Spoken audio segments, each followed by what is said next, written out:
A community of White Afrikaner Separatists wants to create a breakaway state in South Africa and are in fact turning to US Republicans to try and drum up the support.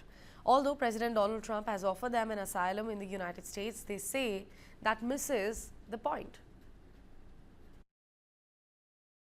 Residents of the separatist enclave of White Afrikaners in South Africa want US President Donald Trump to help them become a state. A group of them was so opposed to majority black rule when apartheid ended some 3 decades ago, they carved out the enclave. Orania, population 3,000, is the only town in South Africa where all residents, including menial workers, are white. Last week, community leaders visited the United States, seeking recognition as an autonomous entity. Orania movement leader Just Strydom, surrounded by bronzes of past Afrikaner leaders, including from the era of racist white minority rule, had a message for those stateside. If whomever is interested in helping create Orania's future, we think investment is a good opportunity. Our message to the American government was help us here, 3-word response.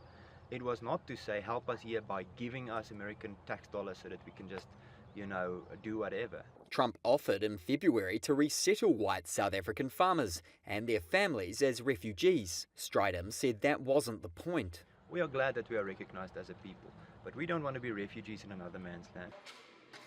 South African authorities acknowledge Orania as a town that can raise local taxes and deliver services. The 8,000-hectare settlement is riding an unprecedented wave of support from right-wing Americans for Afrikaner nationalists who lost power when apartheid ended in 1994 and Nelson Mandela became South Africa's first black president. 3 senior Orania officials interviewed by Reuters were vague about the help they sought in the United States. They said they wanted investment to build houses to keep up with its 15% population growth, infrastructure and energy independence. Strydom declined to say whether his delegation had contact with the Trump administration.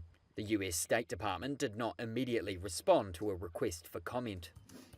Political analyst Nikki Falkoff believes Afrikaner groups want a return to apartheid. I think for a long time Orania and people around that kind of politics have been relatively careful about how they portray themselves, and they have made a big effort to go, we're just living peaceably side by side with our neighbors of other colors. We choose to only be white people, but that's okay because this is our space and we will live in this way.